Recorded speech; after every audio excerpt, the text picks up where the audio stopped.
Servet Pëllumbi, politikani dhe akademiku I urtë, u përcoll sot për në banesën e fundit pas ndarjes nga jeta një ditë më parë në moshën 89 vjeçare. Në nder të tij u mbajtën sot humazhe në ambientet e teatrit, operas dhe baletit në Tiranë, ku morën pjesë familjar, kolegë, politikanë dhe përfaqësues të shoqërisë civile, të cilët vlerësuan kontributin e tij në jetën politike dhe akademike të vendit. Djali I tij Erben Pëllumbi u shpreh se humbja lë një boshllëk të madh, por trashëgimia dhe shembulli I të atit do të mbeten të paharrueshme. Kryeministri Edi Rama mbajti një fjalë të posaçme. Ai vlerësoi rolin e tij si një zë I ekuilibruar dhe një personalitet me ndikim në politikën shqiptare, duke e theksuar edhe marrëdhëniet e tij të veçanta profesionale dhe njerëzore në dekada. Homazhet në nder të Servet Pëllumbit nisën sot ora 9:30 dhe vijuan deri në mesditë. E pas orës 13, kortezhi mërtor ju drejtua varrezave të Sharrës, ku Servet Pëllumbi u përcoll për në banesën e fundit. Përplasja mes demokratëve sot arriti në tjetër nivel. Protagonistët e sotëm ishin Flamur Noka dhe Ervin Saliani. Ishte sekretari I përgjithshëm I Partisë Demokratike, ai që sulmoi pari ishte deputetin demokrat Ervin Saliani, duke akuzuar se prej muajsh kritikon vetëm opozitën dhe Sali Berishën, ndërsa nuk godet kryeministrin Edi Rama. Noka e akuzoi gjithashtu se veprimet e tij nuk kanë tronditur sistemin, por I kanë shërbyer atij duke përdorur edhe gjuhë të ashpër personale. Noka e quajti Salianin burr me botox, që nuk e mban dot burgun. Përgjigja e Ervin Salianit erdhi në kohë reale. Ish deputeti e qua Nokën servil dhe klon të Kolltukut Berishës. Ai thotë se ka qëndruar përballë qeverisë dhe ka vuajtur pasojat, ndërsa akuzon drejtuesit e PD-s se po shpërblejnë servilizmin dhe po sulmojnë ata që përballen realisht me pushtetin. Duke I dhënë ngjyra personale e përplasjes, edhe Saliani e kishte një kundërpërgjigje për Nokën. Flamur Çupolina do kujtohet kur erdhi në burgun e Fierit I trembur dhe kërkoi shoqërues për të hyrë, të veshur me fustan dhe të dhamë shoqërues. Trimat nuk bëhen me statuse as me leje për llogarit Kolltukut, u shpreh Saliani. Kryedemokrati Sali Berisha së bashku me deputet të Partisë Demokratike mori pjesë në aktivitetin Zanafilla e Kombit me rastin e datëlindjes së Gjergj Kastrioti Skënderbeut në Krujë. Gjatë fjalës së tij Berisha e përdori ngjarjen për sulme të ashpra ndaj kryeministrit Rama, duke e cilësuar këtë të fundit si pushtues dhe duke thënë se Ballabani Osman ka qenë më lulet se kryeministri. Ai akuzoi Ramën edhe për marrëdhënie të ngushta me presidentin serb Aleksandar Vučić, duke e quajtur atë argat të Beogradit. Berisha e paraqiti Skënderbeun si figurën themelore të shtetit dhe identitetit shqiptar, mirëpo mesazhi I tij u devijua si çdo ditë në llogoren politike. Kryeministri Edi Rama nuk I dele keqja me raportet ndërkombëtare që thonë të vërtetën. Ai reagoi sërish ditën e sotme ndaj raportit të organizatës Reporterët pa kufi, që e rendisnin Shqipërinë në vendin e 83 për lirinë e medias, me një rënje prej 3 pozicionesh. Rama kundërshton vlerësimin duke publikuar të dhëna nga një startup shqiptar me inteligjencë artificiale, sipas të cilit opozita dominon ndjeshëm hapësirën mediatike në Shqipëri. Në përgjigje, Reporterët pa kufi theksojnë se masin lirinë e medias dhe jo komunikimin e qeverisë, duke argumentuar se rënja lidhet me sulme politike, presion mbi gazetarët dhe mungesë transparence. Raporti vëren se Shqipëria vjen të përballet me probleme serioze në fushën e lirisë së shtypit, një kriter I rëndësishëm në procesin e integrimit në Bashkimin Evropian I lidhur me kapitullin 23 të negociatave.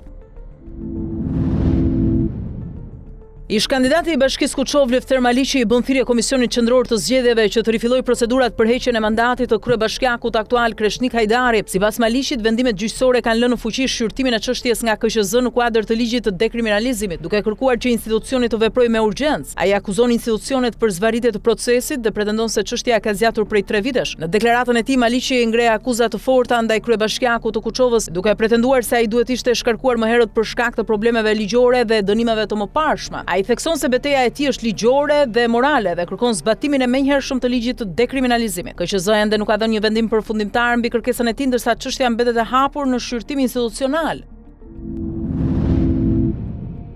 Organizata ndërkombëtare për migracionin në raportin World Migration Report 2026 paralajmëron se Shqipëria është ndër vendet europiane më të rrezikuara nga rënja e popullsisë për shkak të emigracionit vazhdueshëm të rinjve në moshë riprodhuese dhe lindshmërisë së ulët. Raporti e rendit Shqipërinë krahas vendeve si Lituania, Moldavia dhe Bosnia-Hercegovina, ku popullsia po bie ndjeshëm dhe emigracioni po thellon këtë trend. Sipas raportit, largimi I të rinjve po redukton numrin e lindjeve dhe po dobëson motorin demografik të vendit. Të dhënat e Eurostat tregojnë se në vitin 2024 rreth 48.000 shqiptarë morën shtetësinë në vendet e BE-s, ndërsa mbi 62% e emigrantëve janë nën 35 vjeç, duke përfshirë një pjesë të madhe të forcës aktive të punës. Ndërkohë lindjet në Shqipëri kanë rënë me rreth 35% në një dekadë dhe popullsia në moshë riprodhuese është kurrë ndjeshëm, duke thelluar krizën demografike që lidhet si me emigracionin, ashtu edhe me lindshmërinë e ulët.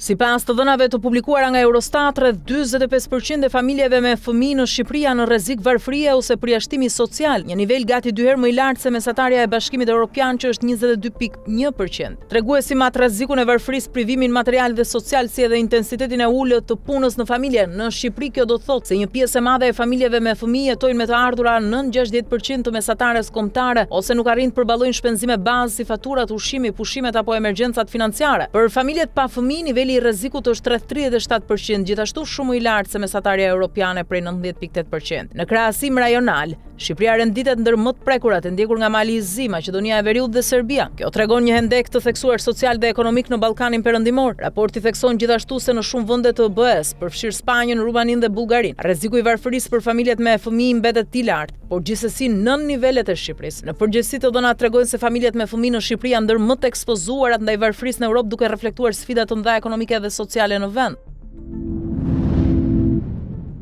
Pas aksidentit tragjik në Durrës ku humbën jetën 2 fëmijë, policia e shtetit shpërson masat për qarkullimin rrugor. Drejtori i Rendit dhe Sigurisë Publike Dimitraj Ziu njoftoi sot një sistem të ri monitorimi ku përdoren 22 radar shpejtësie, dron, kamera dhe pajisje për alkool e drogë. Sipas tij, në akset nacionale policia nuk do të ndalojë automjetet pa arsye, por shkeljet do të identifikohen dhe ndëshkohen në kohë reale përmes teknologjisë dhe platformës e-Albania. Ndërkohë, kontrollet forta do të vijojnë në qytete për shpejtësi, alkool, përdorim celulari dhe parkimet gabuara. Të dhënat për 4 mujorin e parë të këtij viti tregojnë mbi 1000 arrestime për drejtim në gjendje të dheur ose pa leje dhe 10 mijëra gjoba për shkelje të tjera, ndërsa shpejtësia mbetet shkaku kryesor i aksidenteve.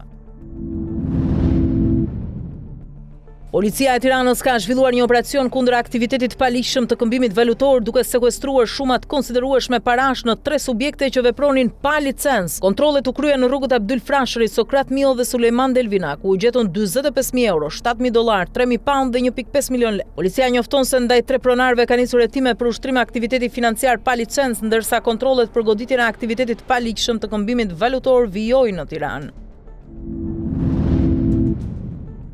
Vendimi përfundimtar ndaj shkrerëve të UÇK-s në dhomat e specializuara në Hagë shtyr dhe pritet të shpallet më 20 korrik 2026. Lajmi konfirmohet nga avokati i ish-presidentit Kosovës Hashim Thaçi, i cili bën me dije se data e re është në përputhje me afatet procedurale të gjykatës speciale. Fillimisht vendimi ishte planifikuar të jepej më 19 maj, por rregulloria lejon shtyrje deri në 60 ditë shtesë. Ky proces konsiderohet një nga më të rëndësishmit në gjykimet ndërkombëtare ndaj figurave të UÇK-s, ndërsa epilogu i tij tashmë pritet verën e këtij viti.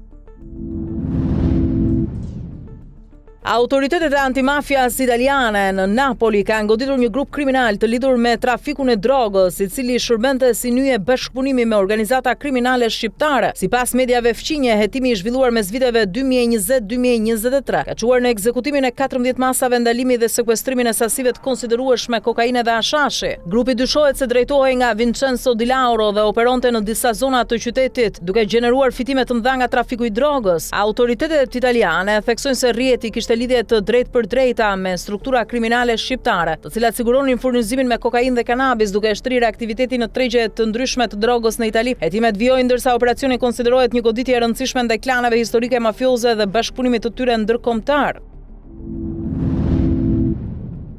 Stambolli ishte skena e prezantimit të raketës së re balistike ndërkontinentale Yıldırım Han, të paraqitur nga Turqia në ekspozitën Saha 2026 të industrisë së mbrojtjes. Sistemi është zhvilluar nga Ministria e Mbrojtjes e Turqisë dhe sipas të dhënave të publikuara ka një rrezë veprimi deri në 6000 km dhe shpejtësi ekstreme deri në 25 mach, duke e renditur ndër raketat më të avancuara të vendit. Raketa përdor karburant të lëngshëm dhe 4 motor shtytës, ndërsa mund të mbajë një ngarkesë të madhe shpërthyese duke rritur ndjeshëm kapacitetet strategjike të sulmit me rrezë të gjatë të Turqisë. Prezantimi vjen në kuadër të zgjerimit të industrisë ushtarake turke në fusha si mbrojtja ajrore, sistemet pa pilot dhe teknologjitë hapësinore, duke sinjalizuar rritje të rolit të saj ushtarak në rajon dhe më gjerë.